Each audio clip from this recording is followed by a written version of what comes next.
రాష్ట్రం ఆర్థికంగా బాగా లేదు, అప్పు పుడతలేదు, అనా పైసా ఎవడు ఇస్తలేడు. ఎవరినైనా కలవడానికి పోతే బ్యాంకర్లు దొంగలను చూసినట్టు చూస్తున్నారు తెలంగాణ రాష్ట్ర ప్రతినిధులను. ఎవడు ఢిల్లీకి పోతే అపాయింట్మెంట్ కూడా ఇస్తలేడు, వీడు వస్తే చెప్పులు కూడా ఎత్తుకుపోతాడేమో అన్నట్టుగా ఆ పరిస్థితి ఉంది దేశం ముందల. అప్పు పుడితే నేను కూడా ఏదో ఒకటి చేసి తెచ్చిచ్చేటోను, అప్పు పుట్టట్లేదు, ఎవడు బజార్లో నమ్మడం లేదు. స్వీయ నియంత్రణనే దీనికి పరిష్కారము. ఉన్నంతలో గౌరవంగా సంసారాన్ని నడిపితే బజార్లో ఎవడైనా నమ్ముతాడు. వీధికెక్కి రచ్చ చేసుకుంటే కుటుంబం పరువు బజార్లో పడేసుకుంటే ఎట్లుంటుందో, ఉద్యోగ సంఘ నాయకులారా, రాష్ట్ర ప్రభుత్వం అనేది మన కుటుంబము. ఈ పరువును బజార్లో మీరు పడేస్తాము అని అంటే కుటుంబ పెద్దగా వద్దు అని నేను విజ్ఞప్తి చేస్తున్నా.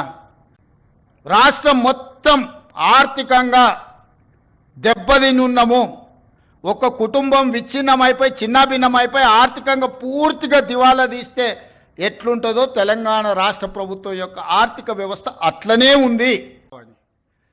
3 నెలలకు ఒకసారి బయటకు వస్తాడు, తిడతాడు, పోతాడు, అది ఫెయిలు, ఇది ఫెయిలు, ఇది ఫెయిలు, అది ఫెయిల్ అని. ఆయనకేముంది, ఆనందంగా ఉంది. ఆ చెప్పేటప్పుడు ఫేస్లో ఎంత ఆనందంగా అనిపిస్తుంది అంటే, రైతు బంధు ఫెయిల్ అనగానే ఆయన ఫేస్లో ఇట్లా బల్బు 1000 వోల్టుల బల్బు వెలిగినట్టుంది. ఎవడైనా బాధపడతాడా? అరే ఏదన్నా తప్పు జరిగింది, ఎవరికైనా రాలేదంటే బాధతో చెప్తాం మనం. ఫీజు రియంబర్స్మెంట్ చేయలేదంటే అయ్యో పాపం పిల్లలు ఫీజులు కట్టకపోతే ఎట్లా వాళ్ళు చదివేట్లా అని ఒక బాధ ఉంటుంది. జీతభత్యాలు రిటైర్డ్ ఉద్యోగస్తులకు బెనిఫిట్స్ ఇవ్వలేదంటే ఒక కన్సర్న్ ఉంటుంది. అరే నీ అమ్మ ఏందా ఇట్లా అయిపోయిందని. వారి ఫెయిల్ చూడండి, ఫెయిల్ చెప్పేటప్పుడు ఇది ఫెయిల్, ప్రతి ఫెయిల్ వెనకాల ఒక 1000 వోల్టుల బల్బు వెలిగినట్టు వెలుగుతుంది ఆయన ఫేసు. ఏం పైశాచిక ఆనందము! ఏది పెంచుదామో చెప్పుండ్రి, ఎక్కడ ధరలు పెంచుదామో చెప్పుండ్రి. ధరలు పెంచకుండా, ఉన్న పథకాలను ఆపకుండా కొత్త కోరికలు నెరవేరవు. కొత్త కొత్త కోరికలు కోరుకొని మనము నిరసనలో, ధర్నాలో, దీక్షలో, బందో చేస్తే ఉన్న వ్యవస్థ కూడా కుప్పగూలుతుంది.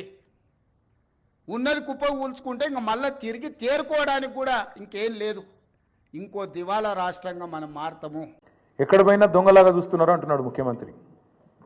మరి దొంగను దొంగలెక్క కాకపోతే ఎట్లా చూస్తారు? దొంగను దొంగలెక్కనే చూస్తారు. నోట్ల కట్టలతో దొరికిపోయిన దొంగను ఖచ్చితంగా దొంగనే అంటారు, దొంగనే చూస్తారు. ఒక విశ్వసనీయత లేని ఓటుకు నోటు దొంగను కాంగ్రెస్ అనే ఒక ఎర్రి పార్టీ గుడ్డిగా నమ్మి సీఎం చేసింది, కానీ ఖచ్చితంగా దేశంలో మిగతా వాళ్ళు మాత్రం నమ్ముతలేరు. మోసగాళ్లను దొంగలను దొంగలే అంటారు ముఖ్యమంత్రి గారు. ఖచ్చితంగా అది ఈరోజు కాదు, చివరి రోజు దాకా కూడా నీ పరిస్థితి అదే ఉంటుంది, యాద పెట్టుకొని చెప్తున్నా. తప్పు చేసింది దొంగ చేతికి తాళాలు ఇచ్చి కాంగ్రెస్ పార్టీ. ఇంకా విచిత్రమైన మాట నిన్న, నేను ఎకానమీ క్లాస్లో పోతున్నా, నేను చాలా పద్ధతిగా ఉంటున్నా, 18 గంటలు పని చేస్తున్నా, నన్ను కోసుక తింటరాయింది. కోసుక తింటేందుకు ఏమైనా కోతాబరి మామిడికాయ అయింది, నాకు అర్థం కాదు. నన్ను కోసుక తింటారా? అర్థం కాని విషయం విచిత్రం ఏంటంటే 43 సార్లు వేయిండు. ఒక ముఖ్యమంత్రి అంటాడు తుత్తనే పోతాడా? గడపారలేక పోడు కదా. ఆయన ఎంబడ 100 మాగదులు, సిబ్బంది, మన్ను మశానం, ఆయన ఇంకా బ్రోకర్లు, వాళ్ళు వీళ్ళు మస్తు మంది పోతారు. 17 నెలల్లో 43 సార్లు నువ్వు ఢిల్లీకి ఎక్కే విమానం, దిగే విమానం, తెచ్చిందైతే ఏం లేదు, పెట్టిన ఖర్చు ఎంత శ్వేతపత్రం విడుదల చేయి. ఢిల్లీకి పోతే అపాయింట్మెంట్లు ఇస్తలేరు, చెప్పులు ఎత్తుకపోతారేమో అని చెప్పి కలుస్తలేరు అన్నాడు. అమ్మతోడు చెప్తున్నా ఈ మాట, నేను ఎవరు చెప్పులు ఎత్తుకపోతారట. అరే చెప్పులు ఎత్తుకపోయేటోళ్ళు వేరే పార్టీ వాళ్ళు ఉన్నారు ఇక్కడ, అది వాళ్ళ కథ వేరు. చెప్పులు ఎత్తుకపోవడం నాకు అర్థం కాదు. ఢిల్లీకి పోతే అపాయింట్మెంట్లు ఇస్తలేరు, ఎవరు ఇస్తలేరు? రాహుల్ గాంధీ ఇస్తలేడు, వర కరెక్టే, నీకు ఇయర్ కూడా ఎట్లా ఇస్తారు? నీకు తెలిసిపోయింది నీ కథ అంతా. ఇయరు ఈ కొత్తగా ఎవరైనా సుట్టపోడు కొత్తగా వస్తేనేమో మర్యాద ఇస్తారు ఎవరైనా సరే, 4 రోజులు ఉంటుంది మర్యాద. ఇక కానీ నువ్వు వచ్చేదేమో ఢిల్లీకి నీ పని మీద వస్తావు, మీ మూటలు మోసుకపోయేందుకు 42, 43 సార్లు పోతావు ఇప్పటికీ. అందులోనట ఈయన ఎకానమీ క్లాస్లో పోతుండట. బా ఫోటోలు మొత్తం బయట పెడతాం, ప్రైవేట్ ఫ్లైట్లు, బిజినెస్ క్లాసులు, మీ ట్రిప్పులు మొత్తం ఫోటోలు బయట పెడతాం, సోషల్ మీడియాలో ఇప్పటికీ తిరుగుతున్నాయి, మళ్ళీ పెడతాం.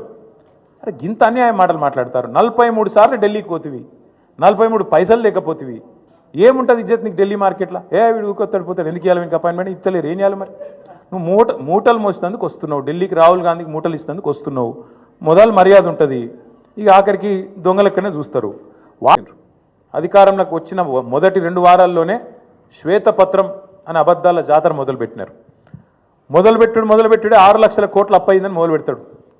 ఇవాళ ముఖ్యమంత్రి గారు మరి ఎన్నిసార్లు మారుస్తారో ఆ అంకె కూడా మాకు కూడా అర్థమైతలేదు. మొదలుపెట్టినప్పుడు డిసెంబర్ 2023లో 6 లక్షల చిల్లర కోట్ల అప్పు అని చెప్పిండు కేసీఆర్ గారు చేసింది. ఇవాళ చెప్తున్నాడు నిన్న 8,29,000 కోట్లట. ఈ సంఖ్య రోజు రోజుకు మారుతూనే ఉంటుందా? సర్కార్ నడుపుతుండ్రా, సర్కస్ నడుపుతుండ్రా, ఏం నడుపుతున్నారు మీరు?